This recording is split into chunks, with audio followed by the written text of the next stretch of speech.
The first is mujahadatun nafs, that of struggling against the self. The idea that there's an internal conflict going on, so that you actually have to struggle with yourself. And part of struggling with yourself is struggling with the passions. And the passions, again, are what? Your bestial nature. And so what you struggle that with is with your reason.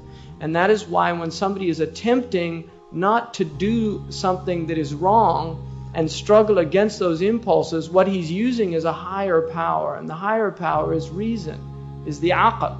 And that's why the essence of intellect in Arabic means that which constrains you or which prevents you from doing something that will lead you astray. Aqala ya'qilu means to stop, to prevent. And the other Arabic word they use for intellect is nuha, which comes from that which refuses or that which prevents. Again, yanha. All right. So the intellect, the essence of the intellect is that it prevents a human being from going astray. Now those people that don't listen to the intellect, Allah says about them, in hum kal an'am, they're like animals. But then He says, badhum adal, they're even more astray. And the reason for that is because animals do not do things that harm them. If an animal knows there's harm in something, it will avoid it. If an animal sees fire, it will flee from the fire.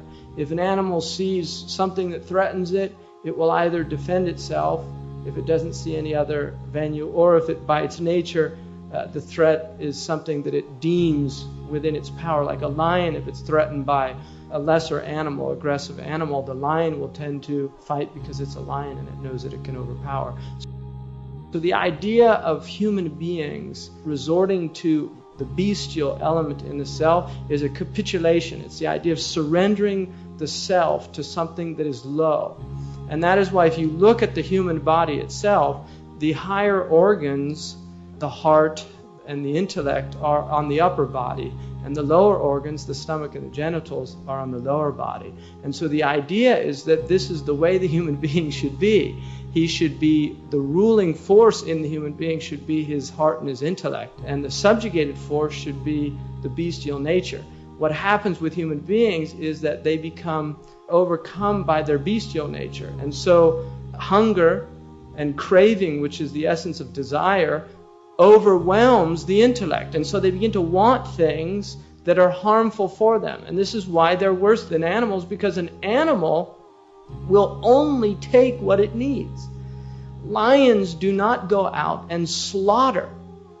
They take what they need and they leave the rest. Maybe for another day, but if they're not hungry, they're not going to kill 10 zebras. They will kill what they need to kill. And that's the difference between a human. The predations of humans are not needs.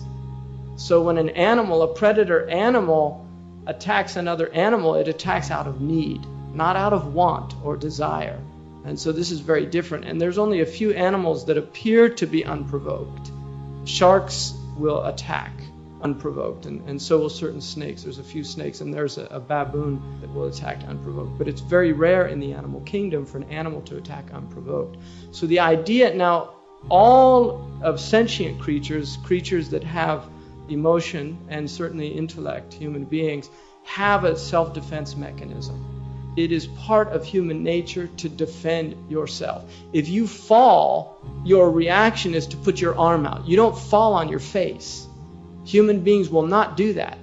In fact, one of the first things they teach you in martial arts is to fall properly, because you tend to want to put your hand out and break your wrist. So they teach you to learn how to fall in a way that's actually not going to harm you. But the impulse is to brace yourself, is to defend yourself. The same with if somebody begins to attack you, the thing to do is to cover your face, to protect your face.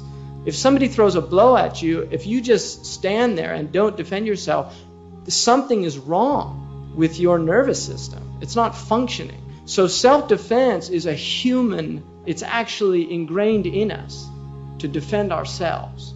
And that is why every civil law on the planet recognizes the right to self-defense. There's no law that does not, whether it's Muslim or non-Muslim, every law recognizes that a human being has a right to defend himself from bodily harm, from harm of property, all of these things. The first jihad is that struggle against the self. And this is what makes a human being human. Raghib al-Isfahani says that a human being, there's two words in the Quran used for human. One is bashar and the other is insan. A bashar, it is that quality that distinguishes us from other animals. So for instance, birds are distinguished by their feathers.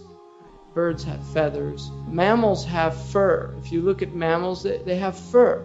Human beings have skin. And that's why we're called bashar. Bashar is from bashara, which means skin. So the human is, when you say he's a bashar, you're just saying he's a man. That's why when the prophets, what do they say about the prophets? They don't say, ma anta illa insanun mithluna. They say, ma anta illa basharun mithluna. You're just a human like us. But they're not saying insan, they're saying bashar. All of us share bashariya. But we don't all share insaniya in truth. Just as an act of generosity from God that He calls us insan. What Raghib says, if you can imagine a dog standing on its two legs as opposed to four and talking in language, then you can imagine the state that many human beings are in. That they only share their humanity in the form, not in reality. And there's a verse in the Quran, لَقَدْ كَرَّمْنَا بَنِي آدَمَ, we have ennobled the children of Adam, and that ennoblement is that we've been placed in this incredibly noble form. We're not like animals. We don't walk on all fours. We don't have to go down to a plate. We take things up to our mouth. I don't have to go down and lap up my water like a dog. That I actually have this ability to feed myself. And all of these qualities that the human beings has been given. So acquiring virtuous qualities or noble qualities is actually a very difficult thing. It takes time. It's not something that human beings are born with. Compassion is something that needs to be nurtured. Now some people you will find have this naturally. And this is something Imam al-Ghazali radiallahu anhu mentions and other great scholars, that there are some people that have virtuous qualities by nature. There are other people that do not.